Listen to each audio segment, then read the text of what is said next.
I'm over 70 and made these mistakes. They almost cost me my independence. Have you ever caught yourself thinking, I just don't bounce back the way I used to? Maybe it's after a long walk, a night of restless sleep, or even a simple chore that suddenly feels like a marathon. If that sounds familiar, you're not alone, and more importantly, you're not doing anything wrong. The truth is, our bodies do change as we get older, but that doesn't mean we have to surrender to decline. Aging doesn't have to be about shrinking into a smaller life. It can be about expanding into a wiser, more intentional one. But to do that, we need to be aware of a few common traps, especially after 70, that can quietly chip away at our energy, mobility, and overall joy. These aren't just little oversights, they're mistakes that can make the difference between thriving and merely surviving. And the good news? Every one of them can be avoided, or even reversed, with a few small, powerful changes. In this video, we're going to talk about 4 longevity mistakes that people over 70 often make, and how to avoid them so you can keep living with vitality, independence, and that spark that makes life worth living. Let's start with something simple, but surprisingly overlooked, underestimating the importance of muscle. Now, I know what you might be thinking. At my age, I'm not trying to become a bodybuilder. And you're absolutely right. This isn't about bulking up or looking like you're training for the Olympics. It's about maintaining strength so you can keep doing the things you love without help. Things like getting out of a chair easily, lifting groceries, climbing stairs, even catching your balance if you trip. These are everyday movements that depend on muscle. The problem is, after the age of 30, we naturally start losing muscle mass, and that process speeds up after 70. If we're not actively doing something to slow that down, it can sneak up on us. One day you feel fine, and then suddenly everything feels just a little harder. So what can you do? You don't need fancy equipment or a gym membership. Something as simple as using light hand weights while you watch TV, doing a few chair squats in the kitchen, or following a gentle resistance band routine from YouTube can make a real difference. Even walking with a bit more intention, swinging your arms, engaging your core, helps maintain muscle. And here's something else people don't often talk about: building muscle also protects your brain. That's right. Studies have shown that maintaining muscle strength is linked to better cognitive health in older adults. So when you strengthen your body, you're also helping your mind stay sharp. It's a 2-for-1 deal. But it's not just about what you do with your body, it's also about what you're feeding it. That brings us to the second big mistake: not getting enough protein. Now this one is tricky, because for most of our lives, we think we're eating plenty. A slice of toast, a bowl of cereal, maybe some fruit for breakfast. That sounds healthy, right? But the truth is, as we age, our bodies become less efficient at using the protein we eat. So we actually need more of it, not less, to maintain our strength and energy. If you're over 70, and especially if you're feeling more tired than usual, or losing weight without trying, protein might be the missing piece. Think about your meals. Is there a good source of protein at every one? Eggs, Greek yogurt, beans, chicken, fish, even a scoop of protein powder in your smoothie can go a long way. And it's not about eating a huge steak with every meal. It's about making sure there's a little bit of protein spread throughout your day.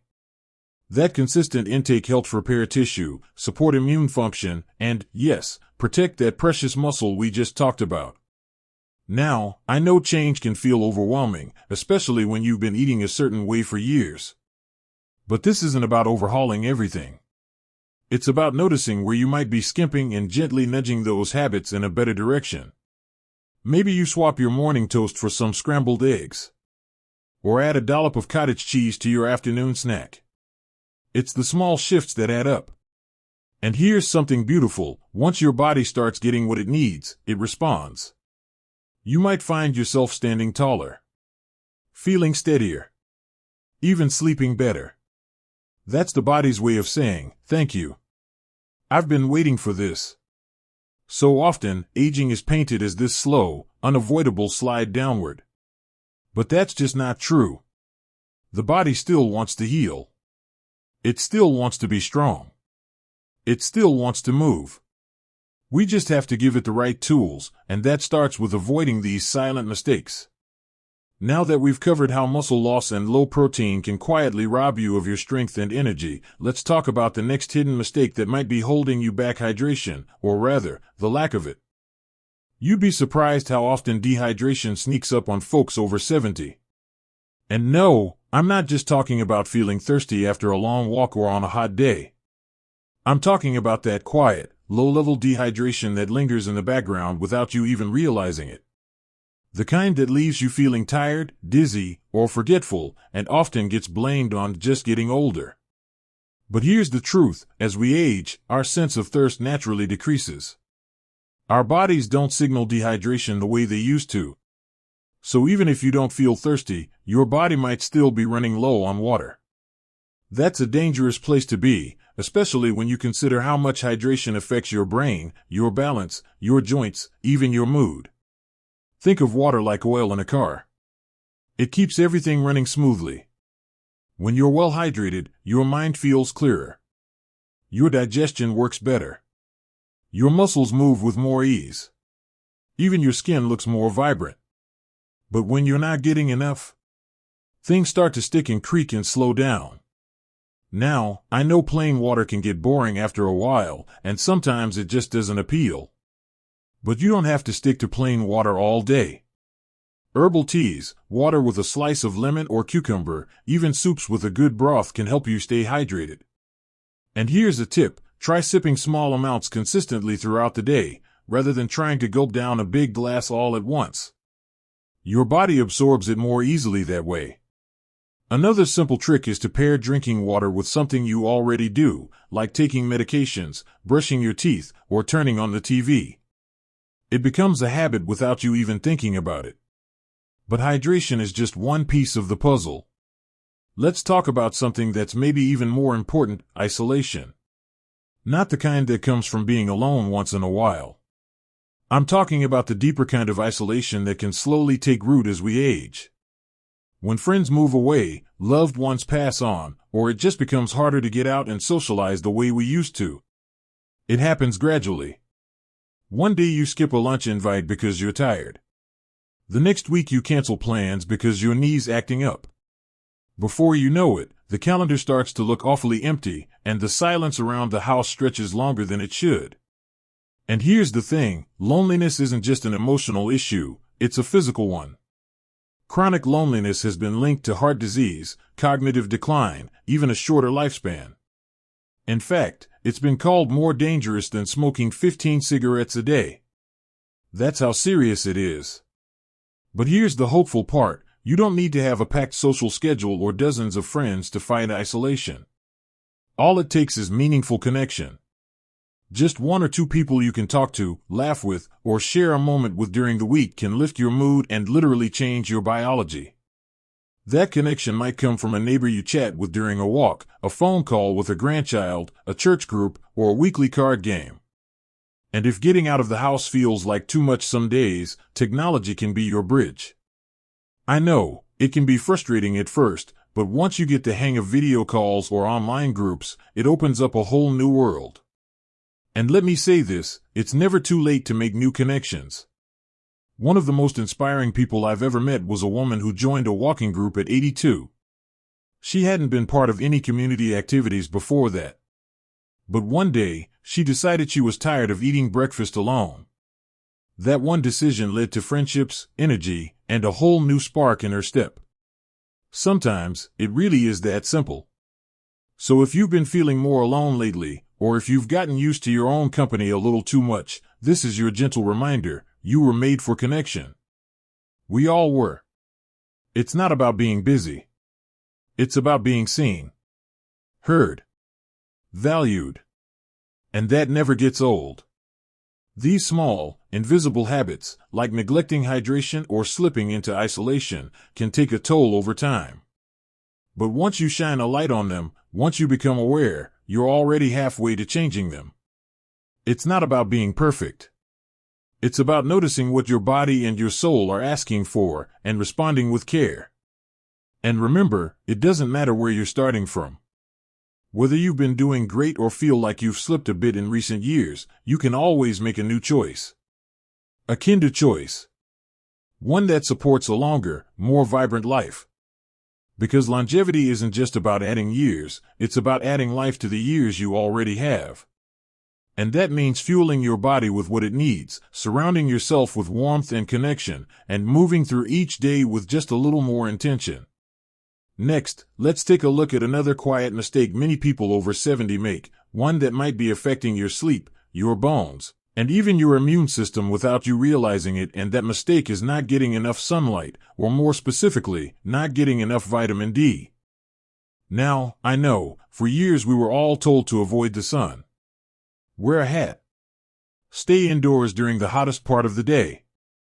Lather up with sunscreen anytime we went outside. And of course, there's good reason to protect ourselves. No one wants to deal with sunburns or the risk of skin cancer. But somewhere along the way, many people, especially after 70, have become so cautious that we've lost one of the most essential ingredients for healthy aging, safe exposure to sunlight.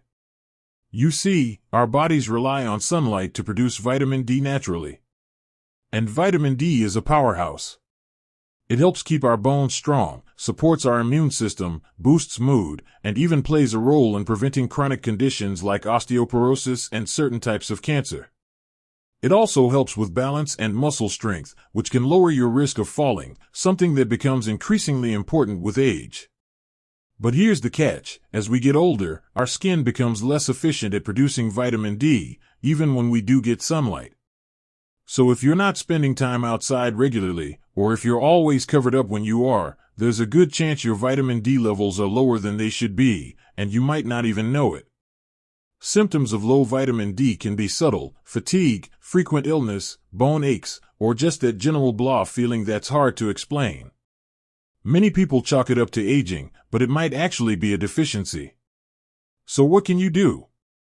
Start with just 10 to 20 minutes of sun exposure a few times a week. Early morning or late afternoon sun is best.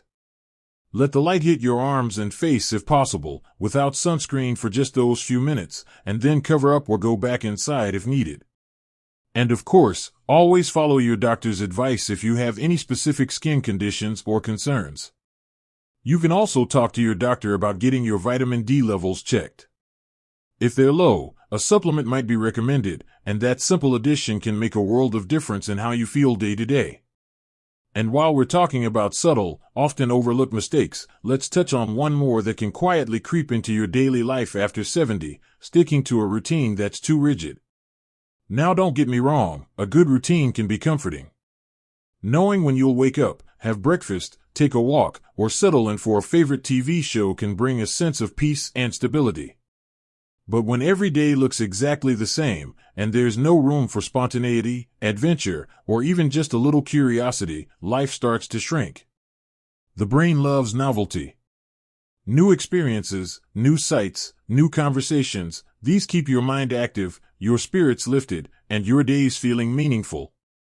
When we stop trying new things, even small ones, our world gets smaller. And a smaller world can feel heavy, even if everything technically looks fine from the outside. Have you ever noticed how much more alive you feel after doing something just a little out of the ordinary? Maybe it's visiting a new coffee shop, joining a new group at the library, or even just taking a different walking route than usual. These little changes stir something inside us. They remind us that we're still here, still learning, still part of the world around us. And it doesn't have to be anything big. Maybe today you listen to a kind of music you haven't heard in years. Maybe you try cooking a recipe you saw online. Maybe you start writing down memories from your childhood to pass on to your grandkids. The point is to stay mentally flexible, to keep feeding that part of you that still wants to grow. Because here's the truth, you're not done yet. You're not stuck. And you certainly don't have to fade quietly into the background just because another birthday has passed.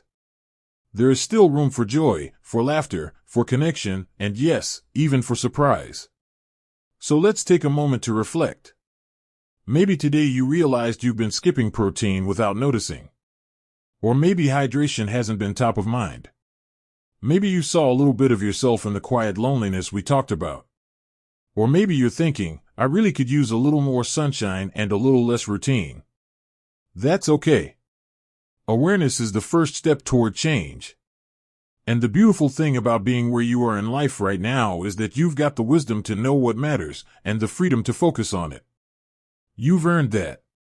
So here's what I want you to take away from this: small changes make a big difference. You don't need to do everything at once. You don't need to be perfect. You just need to stay curious, stay kind to your body, and stay open to the idea that there's more life waiting for you, no matter what the calendar says. Your energy, your independence, your happiness, they're not gone. They're just waiting to be nurtured. And when you take care of yourself in these thoughtful, intentional ways, you give yourself the best possible chance at not just living longer, but truly living well. So if any of this resonated with you today, I'd love to hear your thoughts. What changes have you made that helped you feel better? What's one small thing you want to try this week? Drop it in the comments. I read every one, and I love hearing your stories. And if you found this video helpful, please give it a like and subscribe to the channel so you don't miss future videos like this. We've got a whole community here of people just like you, living life with purpose, with heart, and with a whole lot of wisdom. Here's to strength, joy, and longevity. Here's to living your best life at any age.